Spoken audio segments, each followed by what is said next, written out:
Good afternoon. Call the Public Service Committee meeting to order here. Review and approval of the minutes dated June 9th. Move to approve, Erpenbeck.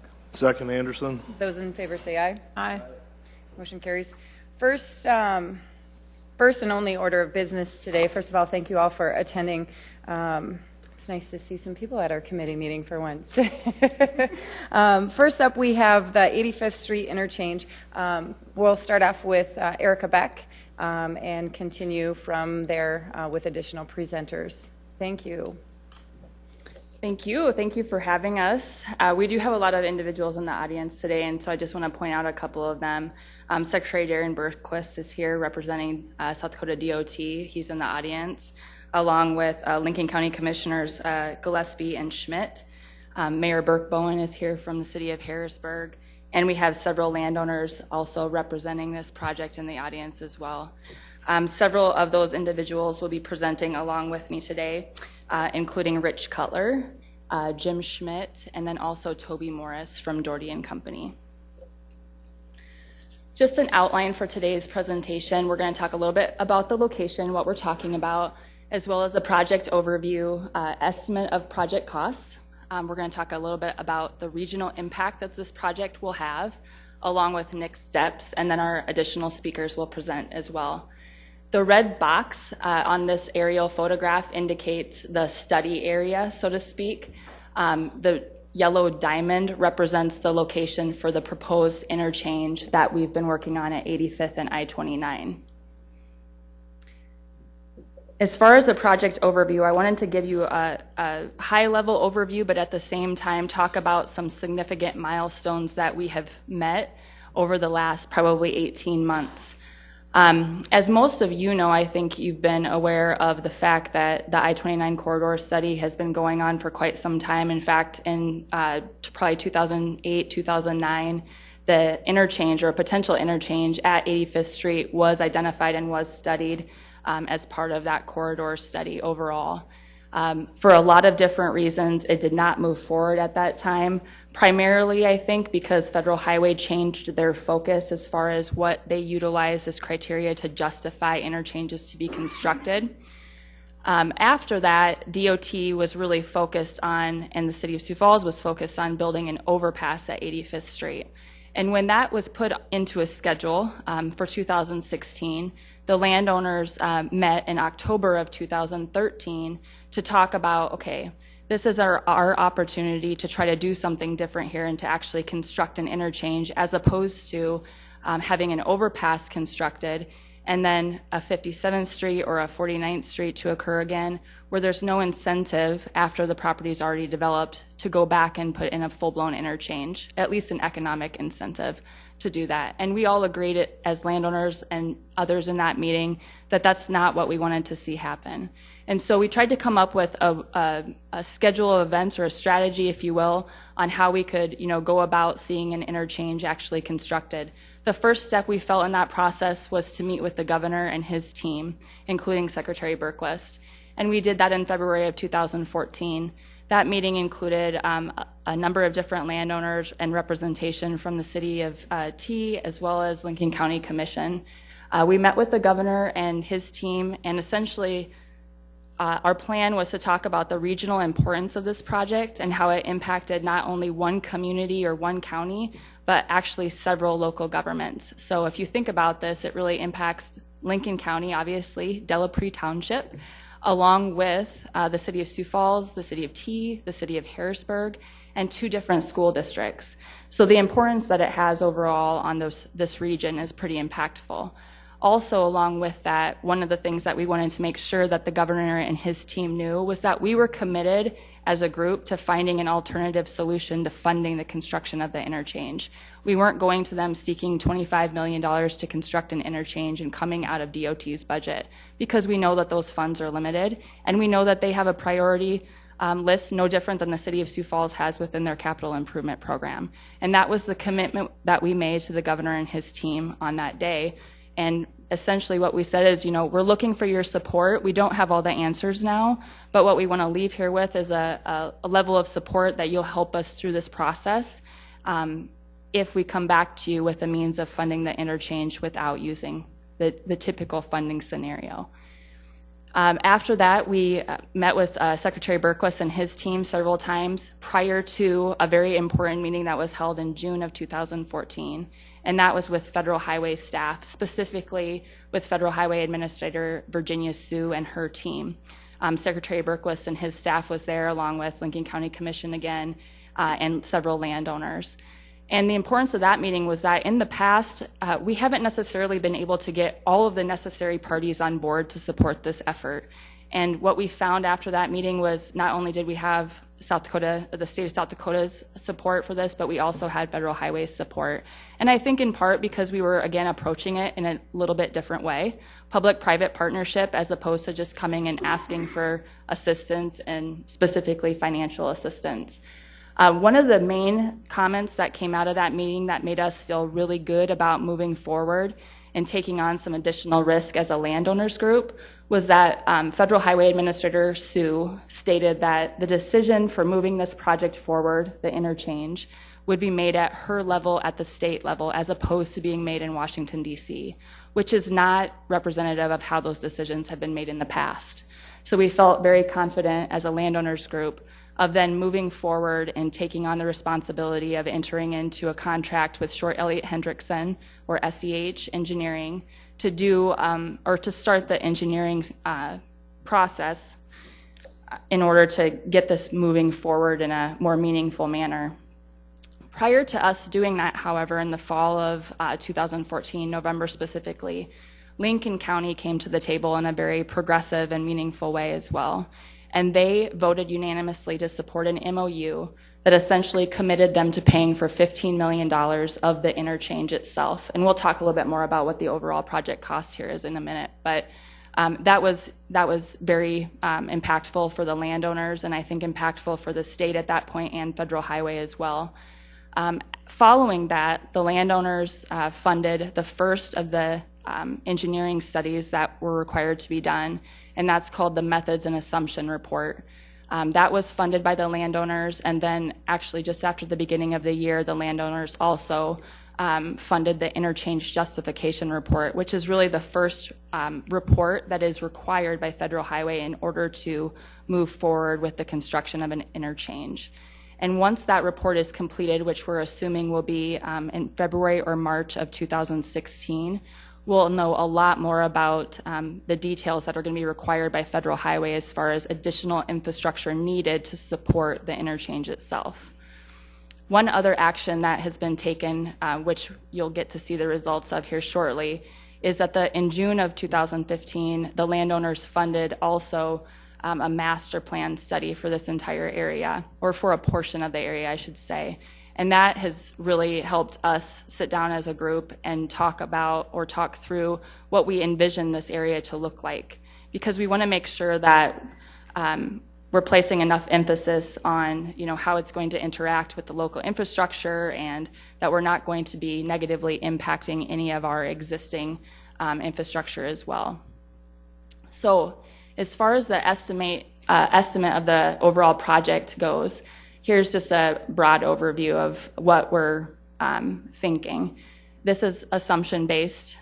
We have a total sources of funds. We're assuming that the project will be a total of $25.3 million.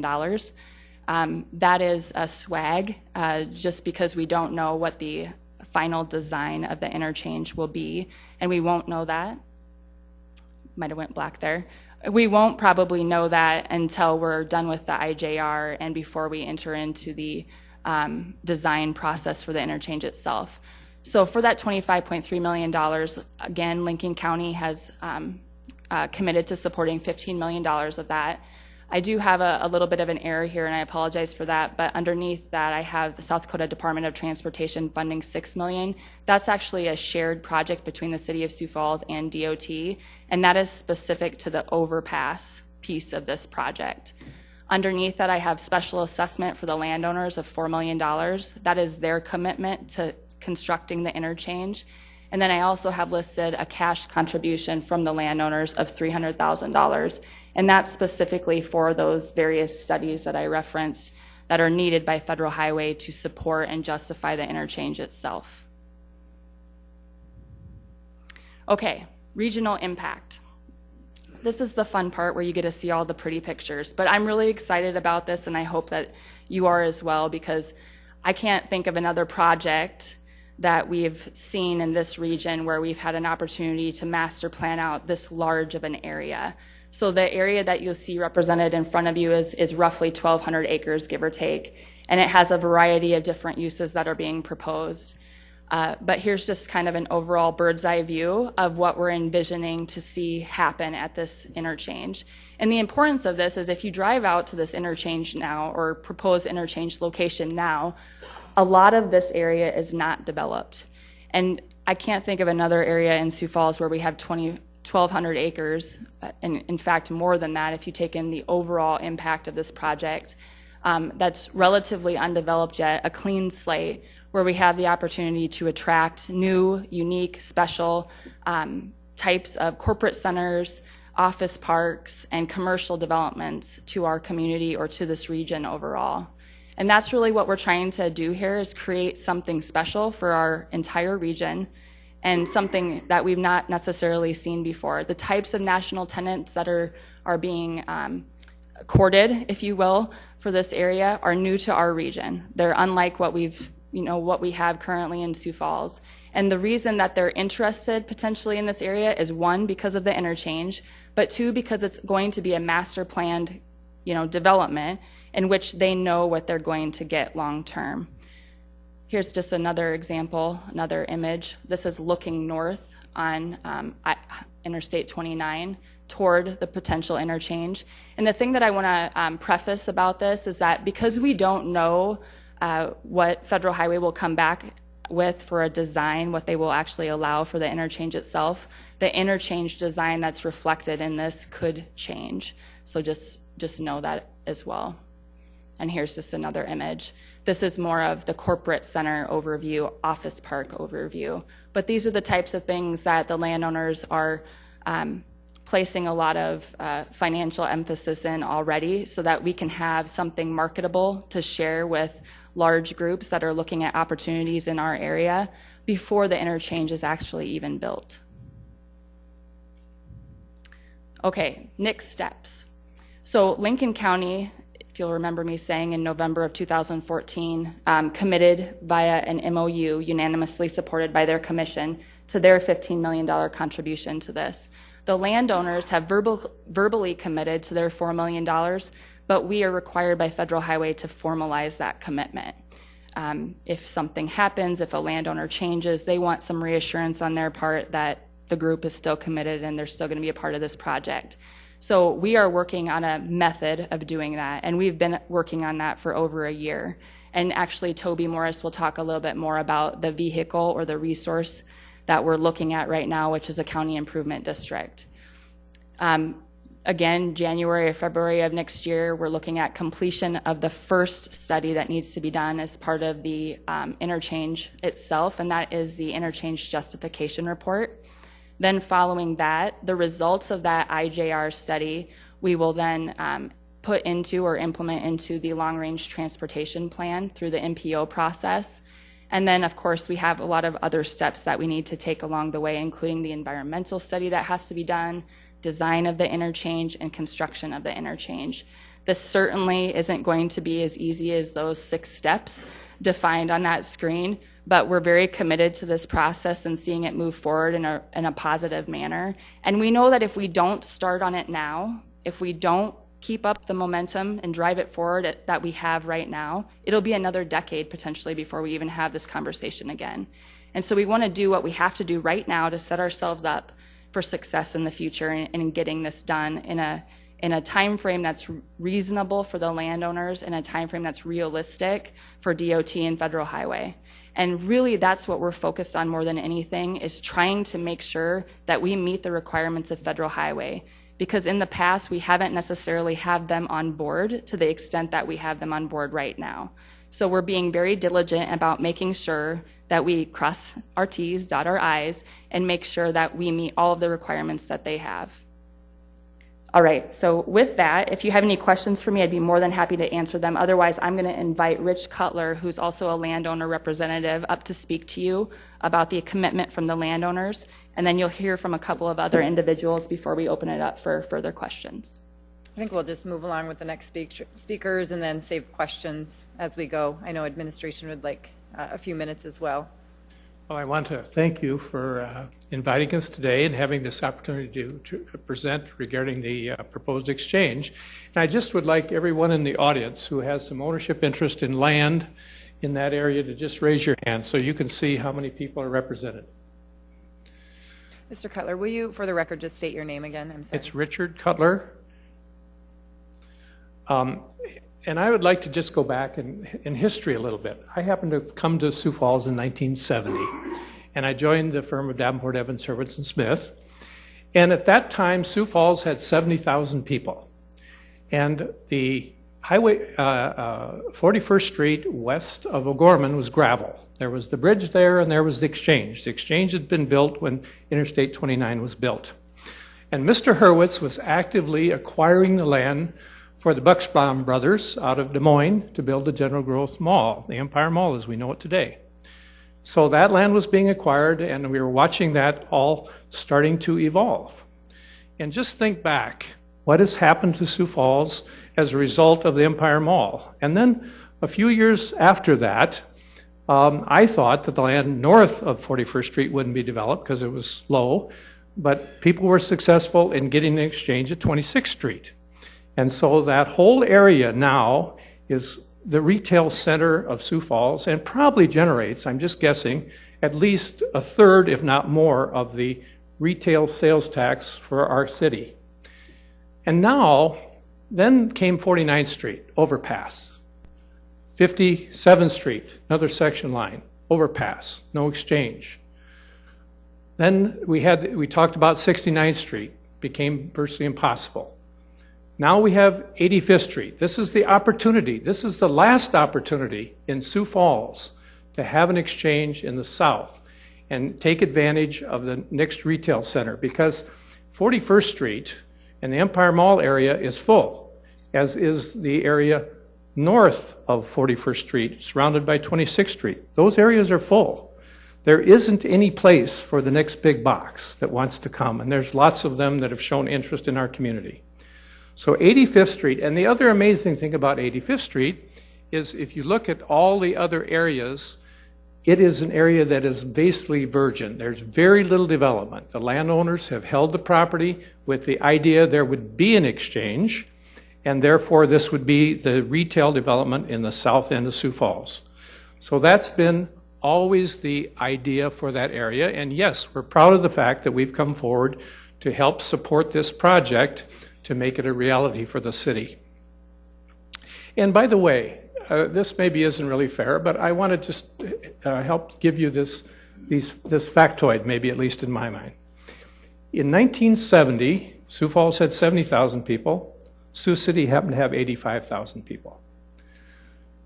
We, Sioux Falls, proceeded with the General Growth Mall. Shortly after Sioux Falls approved the mall and it was built, Sioux City had the opportunity to do the same, and they rejected the mall, and they actually got their Yonkers to build a new store downtown. And today, and I'm not saying it's all due because of the Empire Mall, but I think the Empire Mall and that retail area had a significant impact on what happened in Sioux Falls. We now have 165,000 people, and Sioux City in the 2010 census actually has 82,000 people. So I think the fact that we've moved ahead in that kind of progress was pretty significant as to what's happened in our community. And now we have another opportunity at 85th Street, which I think actually has more land than was at the 41st Street and the Empire Mall area. There's more acres and there's more opportunity, and it's the last piece in Sioux Falls on the south side. And that's where, unfortunately, all the big boxes at this point want to be. Now, we're obviously going to get them in other parts of town too, but we have to go where they want to be. And I think you can talk to the people that go to these national conventions, and they're going to tell you the people that are interested in coming are the big boxes. It's not, the malls, the enclosed malls are kind of passé a little bit. It's It's the big boxes, and it's a new kind of development, more friendly. And we missed the opportunity in 49th Street, 57th Street. You can go there, you know it, and it didn't happen. 85th Street is this opportunity that we think is very exciting for the community. It has the opportunity of being a significant retail center with a lot of other development, as you've seen here. So we appreciate you giving us this opportunity to tell you of this plan, and we hope that you'll find it exciting as we do. Thank you. Thank you for your time. Welcome, Commissioner Schmidt. Thank you. You want me to state my name? You better. Jim Schmidt, Lincoln County Commissioner. And as Eric has mentioned, I'm pleased to have my fellow Commissioner David Gillespie with me and one of our mayors, Mayor Boland from the City of Harrisburg. John Lawler, who is from T, was unable to make it. My remarks are going to be addressed to you this morning, or this afternoon, I should say, on why a county in South Dakota would want to step up and do this. Because county governments are always talking about how poor they are and that they are struggling. And I'm not saying they aren't.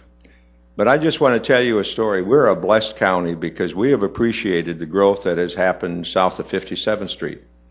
While we were doing long-range strategic planning, Toby Morris gave us the most sobering figure of all, that while your county here in Minnehaha struggles with its budget, and they really do, that Lincoln County in probably 7 to 9 years would be doing the very same thing. So when you look long range at a county as growing as we are, and you look at the limited resources that counties have, we met with the landowners and we're studying this thing, and you find suddenly that there are 2,100 acres of prime development that this county can appreciate by putting in an interchange. Not only that, school districts struggle all the time. I think that both T and Harrisburg would attest that, and they were unable to be here. But the school districts are, in a tax dollar, receive around 80 cents on a property tax dollar. So what this does for 2 school districts is immense. What this will do for 2 communities, I think Mayor Boland would say that one of the things that they struggle with is getting enough sales tax dollars.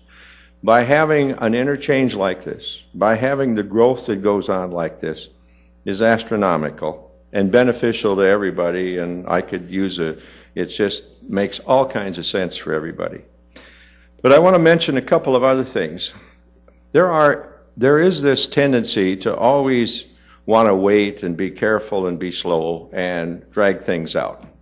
Well, we're on a fast track, and we're on a fast track for 2 reasons, and they are extremely critical. When someone says that we should wait and we should slow things down, that doesn't make sense, because Secretary Berquist has a fund of money that is available for all counties to use for the very same thing that we're doing. And this fund of money is at 0 interest. And if you don't think there are other counties located in this state that have their carnivore eyes on that $30 million, you're kidding. We happen to be there. We carved out 15. And we have to make sure that that 15 stays within our grasp, because if you look at Brown County, you look at Brookings County, you look at other places, they are watching very closely. The other thing that's one issue. The other issue is this. As Erica mentioned, to have the local federal official, which is a political appointment, and there was no guarantees that after the election that she tends to be there, because you could have a change of administration. And if you lose that, then you go back to Washington, and you know as well as I do, when things go back to Washington, things have a way of, they're like molasses in January. I mean, it gets slow. We have this opportunity, this golden opportunity, for 2 reasons. A, we've got them funding from the county. And this is a county-funded thing. And I'm pretty damn emphatic about this, that we're going to make this happen on our timeline. And the second thing is that Secretary Berquist has been a tremendous person to work with and to help the county. Now, I want to mention one other thing. The county is committed to try and use whatever means possible to help develop the infrastructure. I just returned from NACO, the National Association of County Officials, and by the way, I want a public record, I paid for this shirt. The taxpayers of Lincoln County didn't pay for this. Anyway, I chair a committee on economic development and housing, and I gave a breakout session on what we intend to do for infrastructure, which is the County Improvement District, and how that County Improvement District can be the catalyst, can be the funding source to get the infrastructure that is needed to propel this thing forward. It had a great deal of interest. I mean, I was surprised at the number of commissioners afterwards that we talked to. And the other thing that's unique about this, we're plowing new ground here, and that is where you have private people putting money up, you have the state put money up, and you have a county doing. And I think this is the first time in the history of this state that you've had something like this. And I'm very proud of ourselves. I'm very proud of my commissioners, and I'm very proud of the fact that we're able to participate in this. And I want to share, Lincoln County is a pretty conservative county, and when the word got out that the commission passed that they were going to pass $15 million, I expected the phone to ring and hear from people that would say, what in the world are you doing? You know, the fact that we got phone calls saying it was a wise decision. You're looking towards the future. So we're committed, and we want this done, and I thank you for the opportunity to address you this afternoon. Thank you, Commissioner. Thank you for your comments.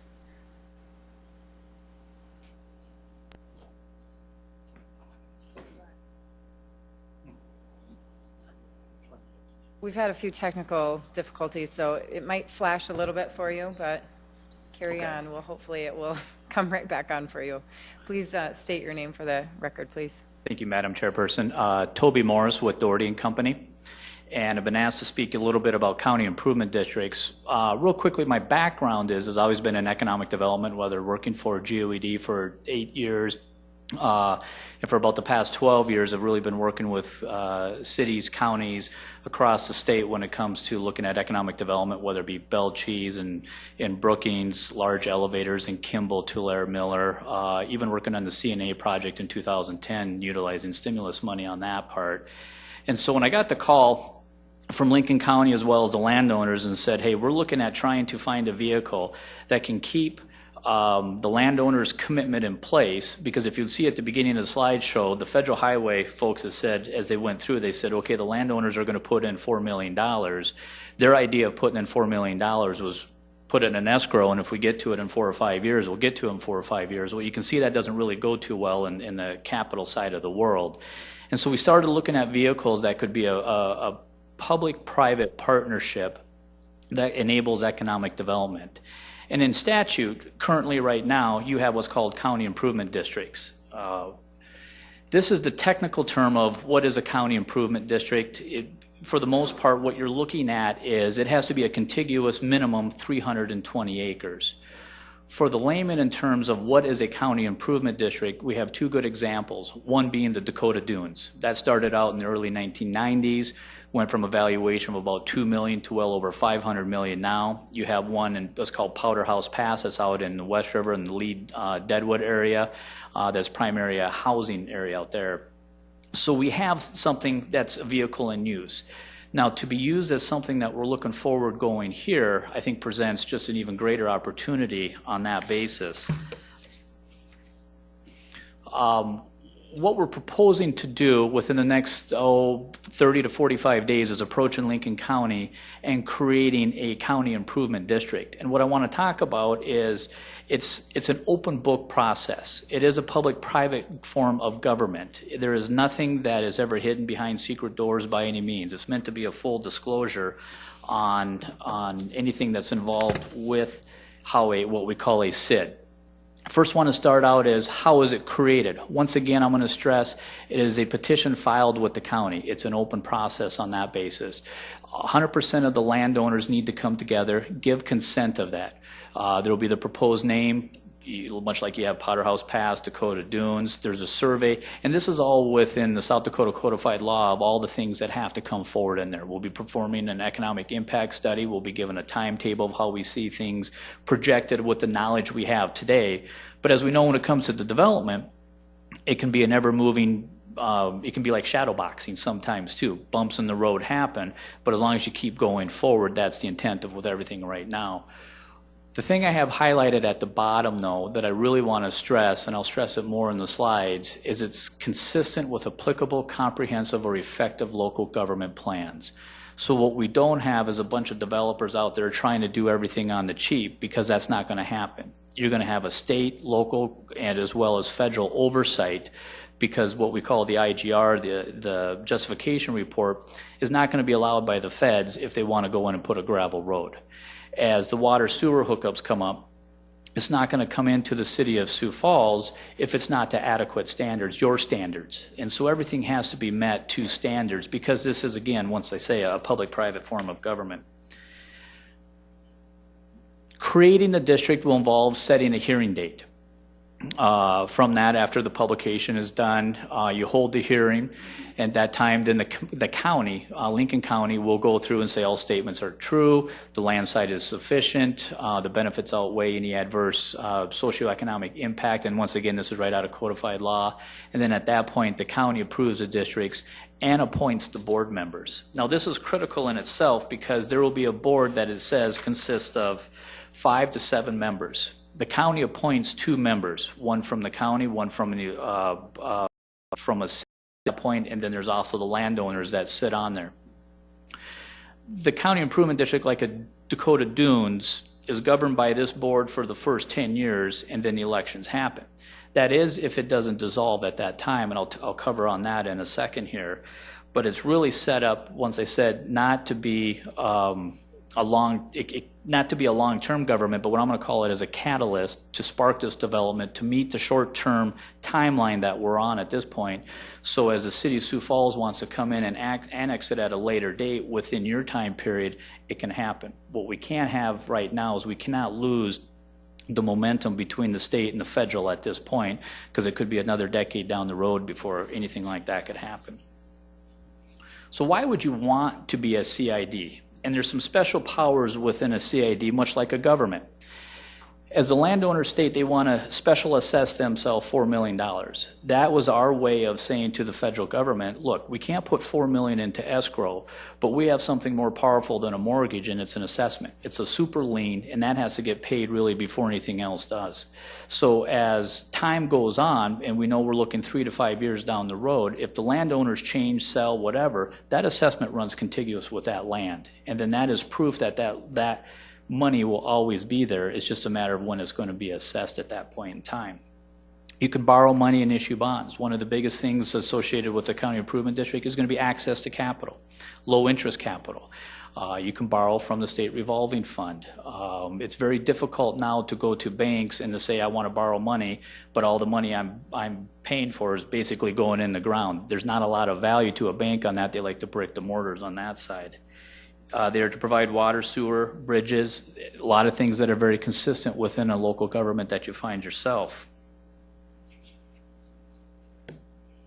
Potential revenue streams, much again like the city of Sioux Falls or the city of T would have, is water revenues. Perhaps the CID collects the water and then does a joint power agreement with the city of Sioux Falls. There's a lot of different mechanisms that can be used, but until you can borrow any money to put the infrastructure in, and you have to have infrastructure before the development will come, what it does is it allows the cities not to have to change direction of where you're currently in, but allows the CID to take that on, to encumber that debt, and to keep the time and the momentum moving forward. It can do special assessments, it can do fees, it can do sewer revenue, general taxes on that basis.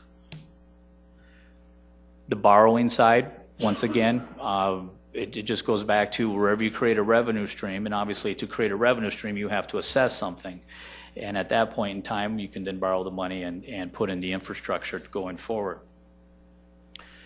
To sum it up, what it really is a CID will formalize and legalize the developer's commitment to make this process happen. We cannot lose any kind of momentum. We cannot lose one portion of as we go forward. And we have so many, I don't want to call hurdles, but we have so many distances to go to keep this moving. And this is where we see how a CID can be that vehicle to go. Ultimately, what we see, this is, I'm going to go to the last slide here, is a CID can expand or contract as time goes on. So as the Sioux Falls goes south and it's ready to prepare to annex that in, you almost have a self-made community at that point in time. You would just work with the CID board to figure out what portions you would want to annex in at that time. As T comes further from the west to the east, they could annex that in, and it's not forcing a city to completely rearrange their CIP plan, but rather it's allowing what I would call planned growth, planned expenditures to allow that to happen. You see, the CID, the debt's really going to go on the back of the developers. They're the ones that are assessing themselves. And for lack of a better word, it becomes an off-balance sheet transaction for Sioux Falls because you don't have to assess or you don't have to take on that debt. Rather, you can move into it when you feel comfortable at that time, when the CID board feels comfortable at that time. The other thing in here, too, that I really want to stress is they have to adhere to all government standards, water, sewer, road. It's simple. If they do not put in the correct infrastructure, you don't allow them to hook up. And then what do they have? They have a stranded asset, which is not good for them, and they have the debt, and we all know where that's going to end up at that point in time. And so I covered this a little quickly, but this is what we see as the vehicle moving forward that we plan on approaching Lincoln County with for their formal approval within the next 30 to 45 days through the process that I explained earlier.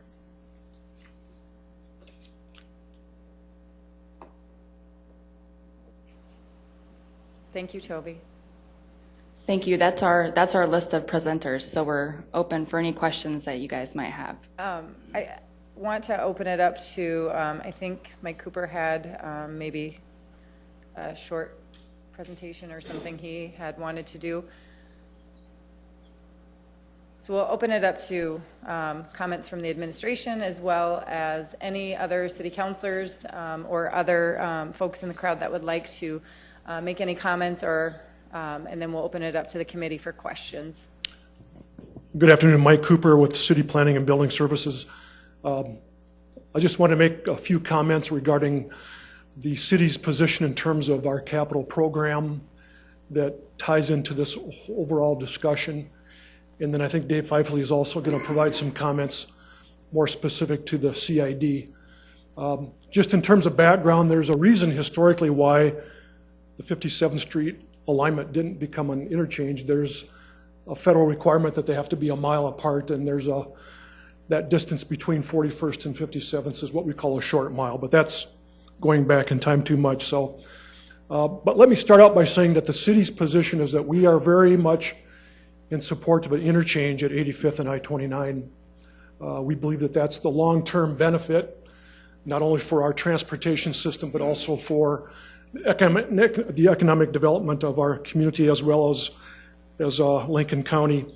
But what I wanted to show the group today is just where the city's at in terms of our 5-year capital program, because we believe that realistically the time frame to get to where we want to be is really about a 5 years out into the future. And if the map will stay up there more than 5 seconds at a time, within our capital program that has been presented to the City Council, in 2016, I don't know if we can narrow that down, but in the green, it shows the I-29 corridor that's scheduled to be redone by the South Dakota Department of Transportation. And that will go down to the T interchange. In 2018, which is in red, is 85th Street from Tallgrass to Louise, which is 1 mile. That's scheduled to be upgraded to a full urban section. And by the way, in our capital program, typically 1 mile of urban section road is going to be in that $6 to $7 million range for 1 mile that we're funding. So when you think about the gap that the developers are looking at of $4 million, for us that's less than 1 mile of arterial street to be built. In orange, in 2019, is Tallgrass Avenue from just south of 69th Street to just past 85th Street. What year did you say the orange was? In 2019. And then in yellow in 2020, we're currently showing an overpass from Tallgrass Avenue over to Sundowner Avenue. And then Sundowner Avenue north of 85th Street, just north of 69th Street, would also be done in 2020. So that's the 5-year timeline that we currently have in our capital program, because what you also need to know is that in order for an overpass or an interchange to be constructed or approved, the local jurisdictions have to commit to getting the arterial street network in place in conjunction with that timeline. So that's why it's critical for us, as well as others, to maintain this time frame as much as we can. The other thing that's on the map that's kind of hard to see is that we have the current city limits boundaries shown in what I'll call gray. The black line is the current city boundaries. What I'll call the orange or the tan area is what we call the Sioux Falls 2035 growth area, which goes down to south of 85th Street on the east side of 29, and then on the west side of 29 it goes down to 85th Street.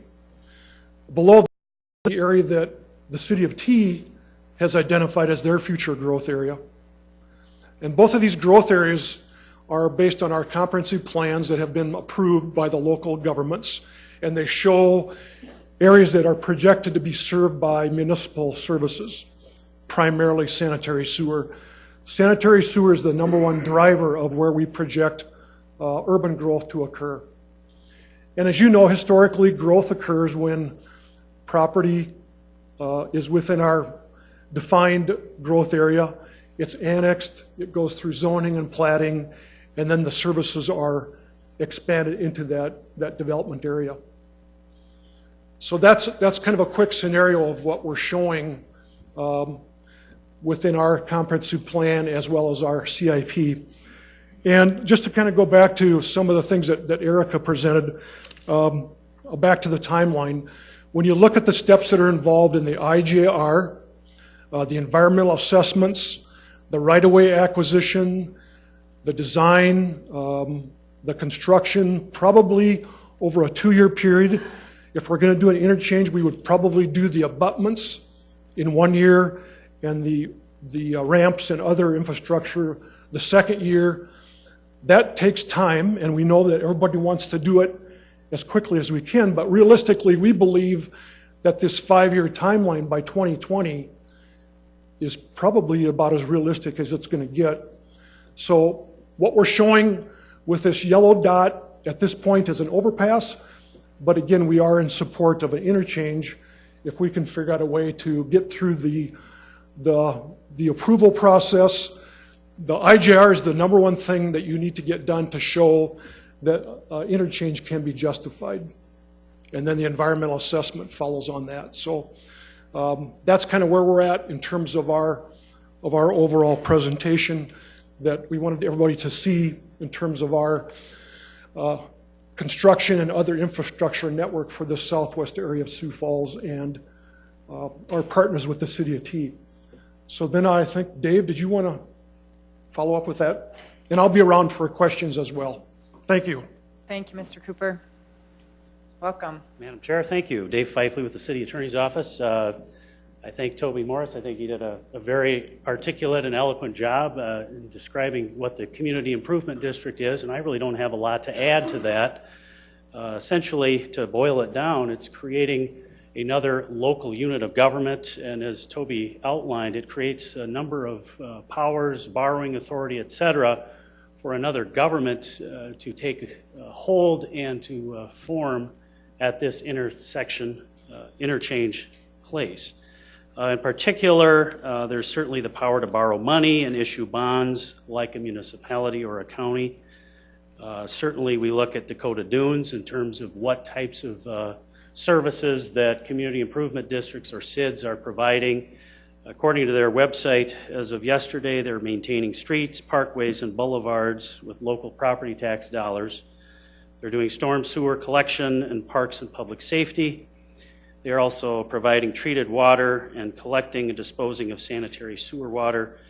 And I believe they are doing the sanitary sewage is being collected and transferred to the city of Sioux City for further treatment. So just by way of example, I think Mike went through kind of what our comprehensive plan is.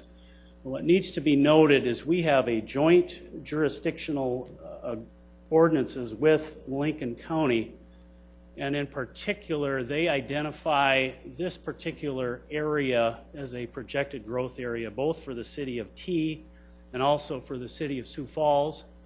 I'll test your sense of direction here. In terms of where the yellow dot is, the northwest and northeast quadrants are identified as future Sioux Falls area, as well as the southeast quadrant from the yellow dot is also identified in those joint ordinances with Lincoln County as future Sioux Falls area.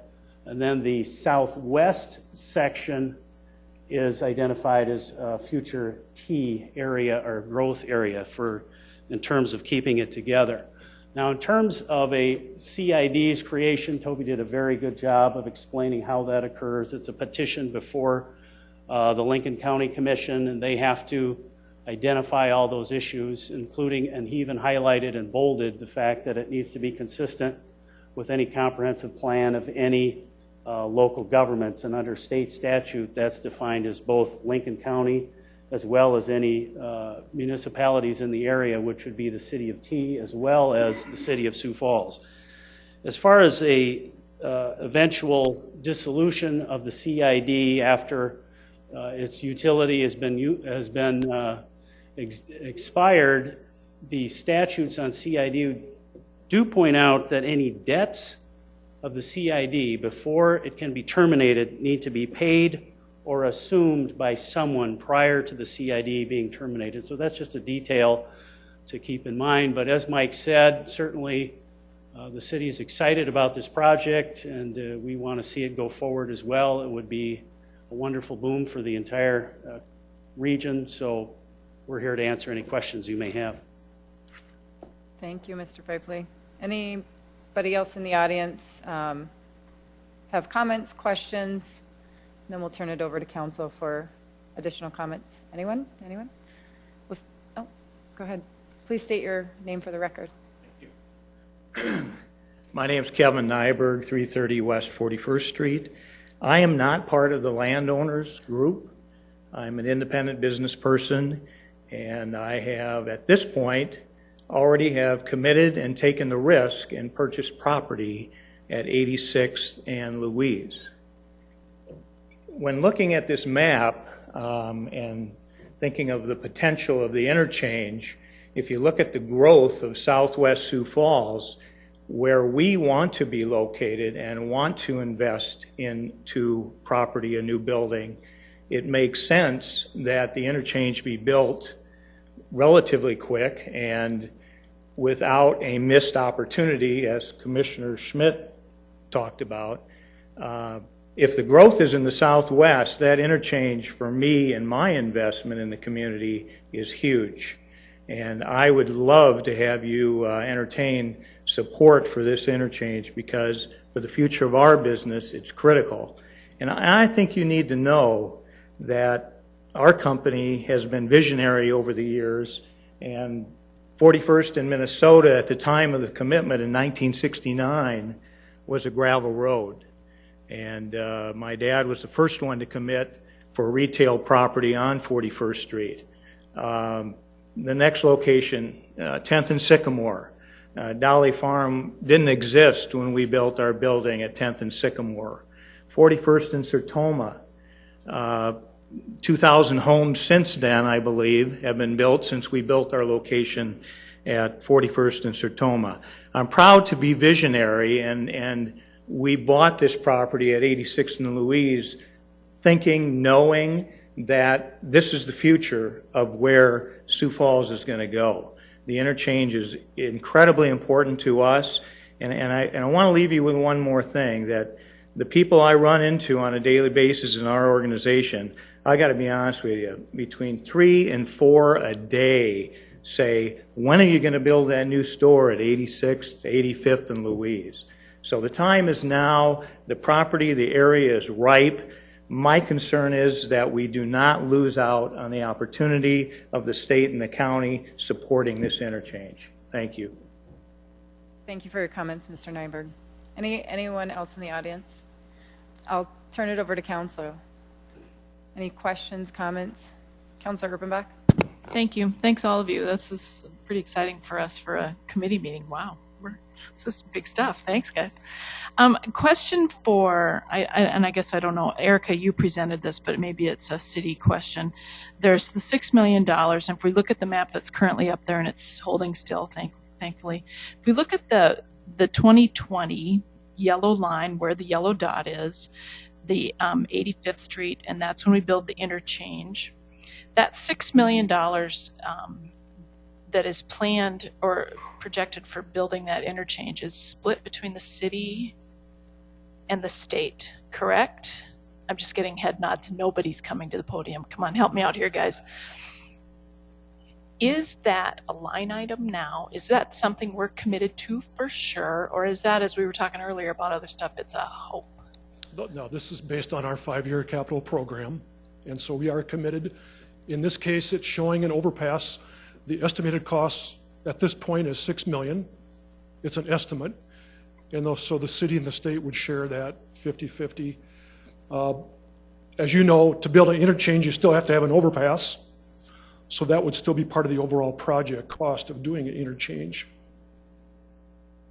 And the ramps would be, in addition, I think what we're using is roughly a $25 million cost versus a $6 million cost. Okay, so Roughly. if I might, Madam Chair, it's the way we look at our CIPs, our capital improvement plans in the City of Sioux Falls. We look at them over a 5-year period, and this year, the City Council will vote to essentially codify and appropriate for 2016 only. Correct? It's a 5-year. But Yes, the CIP is adopted for the 5-year program. The operating budget is just for 2016. Right, but the CIP plan changes those other 4 years. We vote on 2016. Those other 4 years are wiggle room. Well, we try to plan ahead as best we can with everybody. So yeah, we try. There's room for change in the future, and that happens. And so my question then is, I mean, I look at the green line.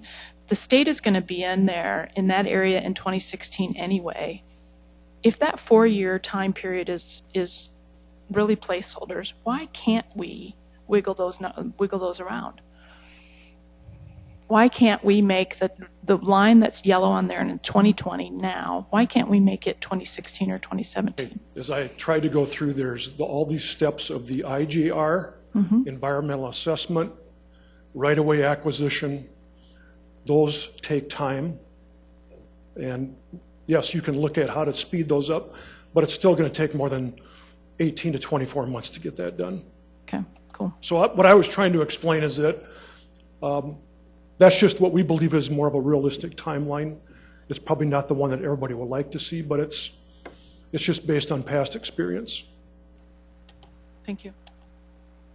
Any other questions from the council? Go ahead. Councilor Stagers.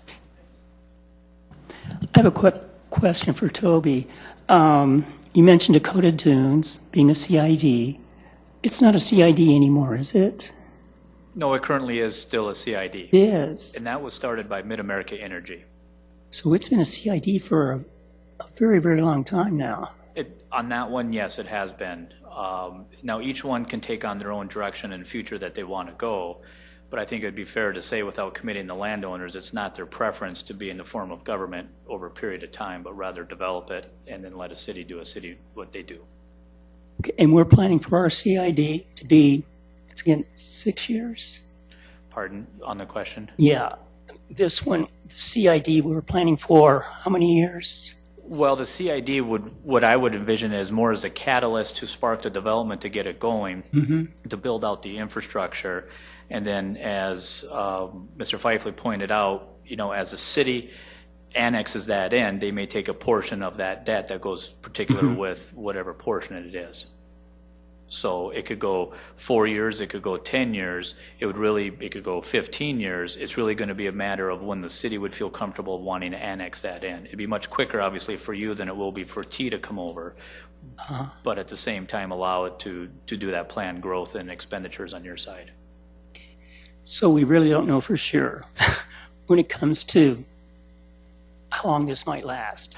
It's pretty flexible. Is that fair to say? It is. It's very flexible. Thank you. Thank you. Any other questions? Otherwise, I have a couple. Erica, I have a question for you, if you don't mind. It was presented earlier, Mr. Cooper presented a timetable. Tell me how that would impact your vision of your group, or how that could work together potentially. Yep. No, I'm glad that we were able to address timing, because it is of the utmost importance on this project, as you've heard from each of the presenters from the project today. The thing that concerns me is that none of this is locked in. So we had, discussions early in 2013, and those discussions were driven because the overpass was scheduled for 2016. As of a week ago, it was scheduled for 2018, and now today, per this presentation, the overpass is scheduled for 2020.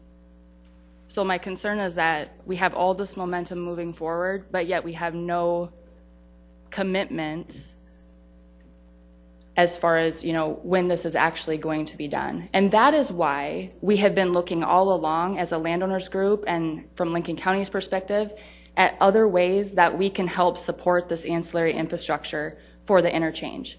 We certainly understand that we can't build an interchange connected to a section line gravel road. And that is why we've been looking at other means, just like we did for the interchange itself, of ways of helping to fund that infrastructure, because we don't want to place the burden on any local government's back. So we've been looking at, what are our resources? What are the tools that we can use that are creative, out of the box? And no SIDs have not been done many times in the past. In fact, only twice in the state of South Dakota. Is it a flexible tool? Absolutely. But that's the beauty of it, is because there are a lot of unknowns associated with this project.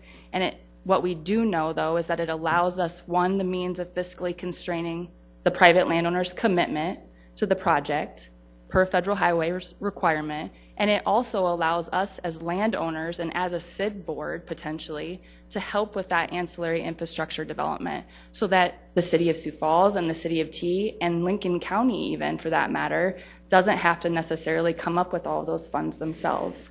And we certainly don't have all the answers to this yet. But what we do want to do is we want to get everyone on board with the vision for what we anticipate this area to look like. And I think that hearing the city's support for the vision that we've presented today and the support for the interchange, that's been fantastic. So now what we want to look for are solutions and means of getting this done. We know that there are going to be roadblocks. I'm sure that there will be more than we can anticipate at this point. But what we want to do is try to find solutions to those proactively and try to address this within a time frame that is committed to in a reasonable manner. Thank you. Just a couple more.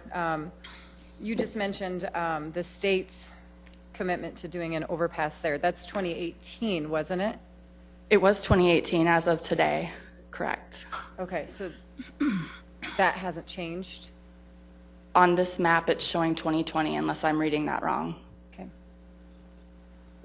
That's my concern as well. I echo your concerns. It was 2018. Now we just kicked you back 2 years, potentially, for even moving that along, I guess. My other question that I have, since you're here, I know others can answer this, but since you're the spokesperson for the landowners group, I'll just ask you. I know the answer, however, I just want, I guess, maybe to just throw it out there publicly. For a CID to have taxing authority, it would need to go to the legislature to give them taxing authority, correct? CIDs, from when they were put into legislation in 1989, do have property taxing authority already. But not sales tax? Correct. Right. Correct. I understand what Mr. Morris is saying with having that be a source of revenue until we, as a community, circle that up and take it in. We're also assuming the risk of all the infrastructure as well as any debt but we also then gain the additional sales tax from any potential projects that are being built there at that time as well. I mean, so there's risk and benefit to that as well. Counselor? Did you talk on how the 229-29 interchange construction will either coincide or affect that overpass? I'll try. Okay. I have engineers here too that can probably address this better than I can, but my understanding is that DOT is doing improvements to the interchange, the 229-29 interchange in 2016, and that will essentially decrease the extent of that loop that's shown up there right now, which will allow for an interchange to be constructed at 85th Street. So that has to be done first before we even continue along with that 85th. So that may be one of the reasons why it has been moved down in the RCIP, correct? I can't state that either way for certain. All I will tell you is that in October of 2013, when we started these discussions, both of those projects were scheduled for 2016. The overpass at 85th Street, as well as the improvements to the 229-29 interchange. Councilor Stagers, I know you had your hand up a second as well. Yeah, if I could just ask a quick question about, I'm probably getting ahead of the game here, but the County Improvement District, it's going to have this board, a 5-member board. Is there going to be any charter for this quasi-government to protect? Can you answer that? Yeah. Charter? Yes, this is, because we're creating a government here and, specifying what this board can do and what the board can't do and protecting, citizen rights and things like that. I'm getting ahead. It'll be at the direction of the board in terms of, I guess, where they would expend any kind of capital expenditures and where they would go forth on that part. So, and when you talk about a taxing authority, you tax in order, I'm sorry, go ahead. Yeah, we're spending a lot of time talking about taxing, and that's very, very important. But also, too, are we going to have any guidelines for this board to operate saying, you have the taxing authority, but you can't do this, or the rights of the citizens have to be protected here, or whatever. In other words, here in Sioux Falls, we have a city charter, and we have all those things listed. This is another government that's being created. Will there be something similar to that also? That'll be up at the direction of the board once it's created. Okay. Representative Westra.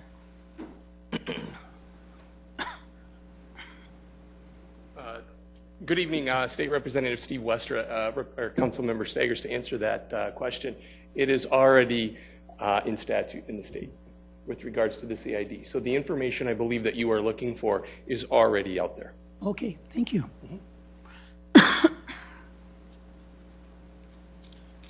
Mr. Heavey. Thank you. I'll just briefly maybe add a little to your comment, Counselor. These two projects, the I-29 work in green and the overpass, were tied together at one point. However, the condition of I-29, the bridges, we had discussions with the DOT, and because of the environmental assessment work that has to go on, the interchange justification report, those projects had to be separated so that the DOT could get in here in 16 and improve the surface, widen it, and ultimately improve the safety of that roadway. And so that does explain, I hope, part of why these projects had to be separated on that timeline. Thank you. Mr. Schmidt, I know you had your hand up, waiting anxiously in the back row. I'm not going to provide you with any great detail, but let's not lose sight of the vision of this whole thing. This is what I'm sitting here thinking, okay, I understand and I listen on a regular basis, and Commissioner Gillespie will testify that I get irritated sometimes because the devil is always in the detail. We have a project here that can reform this whole section. And I understand all of the implications and all of the details that somebody has to do. But you know, if you really want to get something done and you're really committed to it, you will find a way to do that. You will find some mechanism to get that. I can't imagine that we're going to sit here and we're now going to 16 to 18 to 20. We don't have the time. Let me reiterate. The person that's going to give us the approval term could well be over after the next election. And if that happens, this thing will be, you can kiss this goodbye, because secondly, what happens? Secretary Bergquist doesn't have the money. And if Lincoln County doesn't borrow the $15 million, where is that money going to come from? So I understand the timelines. I can understand everybody's got this long-range analysis out there. But I don't know of a rule. I may be an adolescent, but I've never heard of a rule that couldn't be changed or somehow modified to accommodate the big picture. And that's all I got to say, because this is damn critical to Lincoln County, and it's critical to school districts. And I'm one that's not kind of content to sit here and look at a bunch of rules and tell me why I can't do something. I want to know why not. Thank you. Councilor Uppenbach. Jim, you always get us fired up. Thanks, dude. I second that emotion, and I'm frustrated pretty much to the nth degree at this point by our own lack of vision. We continue to talk about how Sioux Falls is a boom town, and we talk about how progressive we are and how we're the jet engine of the state economy, and yet we're afraid, or we're hesitant, or we're rule bound. That this one is scaring us off, and I guess I would ask council what's our next step. We've heard from administration, and if I've read the rule books correctly, we get to set policy and we get to appropriate money as a city council. And I guess I'd challenge the city council to say we're going to set some policy and we might appropriate some money. But I'd like to challenge us to move forward on this. Let's be part of this. This is a visionary thing that's going to affect not just Sioux Falls, but all this area, and it might even benefit the state of South Dakota in a really big way. I think we should be part of this. I don't think we should sit here and go, sorry, the yellow line is until 20 now. So I guess I would challenge this committee to take this on. Let's add Commissioner Schmidt and a few other folks to this, and let's start having some real life conversations about this, and let's move on. Let's make this happen. Thank you, Councilor Uppenbach. I would echo your same feelings. I think it speaks volumes that Secretary Berkowitz is here today in support of this project. We've taken something that was supposed to be just an overpass, and we've now gave the vision, not we. This group has given this vision for a interchange that wasn't on the radar. We don't want to miss an opportunity. I would invite you up, Mr. Secretary Berkowitz, and just maybe ask you, how can we partner? How can the council partner with you? How can the city partner with the landowners? What can we do? I know oftentimes we always say, okay, what do you want? You want more money. You know how it goes being in the state. Everybody has their hand out, and that's not always feasible as the pots are only so full. So I ask you, I guess, how can we partner with you? Can we continue these conversations to make sure that we're moving this in the right way? Sure, and thank you, Madam Chair, and appreciate the opportunity to address you today. This has been a pretty exciting project to this point for the state, because we're used to situations like you just described, where we've got people coming to us saying, can you put $25 million in and build us an interchange there? And the pot's getting smaller and smaller. So to have a group of a mixed group like we've had in this situation, where we've got private developers and we've got Lincoln County and we've got the City of T, we've got the City of Harrisburg coming to DOT and saying, we're not asking you for $25 million to put this interchange in. We're asking you to be a partner with us to help move this forward and help us get through the process. We're going to bring a lot of the money to the table, because in the end, this is a project that really benefits the local transportation system, not the state network. So as a department, we've been very excited to be part of that. I think it's the future of how these big projects are going to get built in South Dakota from this point forward. It's what's happening across the nation. It's been interesting ever since Lincoln County made the $15 million commitment towards the project. The number of phone calls I've gotten from other communities in the state going, wow, that's a neat idea. How can we work something like that in our community to get some things done? So we're looking for more partners, you know, not just on this project across the state, but the more partners we can bring to the table to help make the commitments we're going to have to make in order to get this interchange approved by Federal Highway, the more it's going to benefit us in the end. That's going to be a big hurdle. I mean, Mr. Cooper said it too, getting through the IGR process and showing the commitment of everybody that's part of this is going to be a big step towards making this happen. Thank you. Thank you. You so much for your comments. I guess I'll ask committee, any other comments? Otherwise, I'll ask the committee here. Do we, committee census, to continue the conversation, to have this committee partner with the landowners as well as the administration? I wonder, Madam Chair, if, and it can be whoever, but I would like to volunteer to be part of sort of a liaison. Maybe it's a partnership that maybe you, Madam Chair, and I can participate in conversations with these folks so that we bring it back to this committee in a month to say, well, and we've got budget hearings, and so we kind of slow things down. But my concern is that I'm again looking at that yellow line that says 2020 on it, and I'm looking at September 15th or whatever the day is that we finally approve budgets.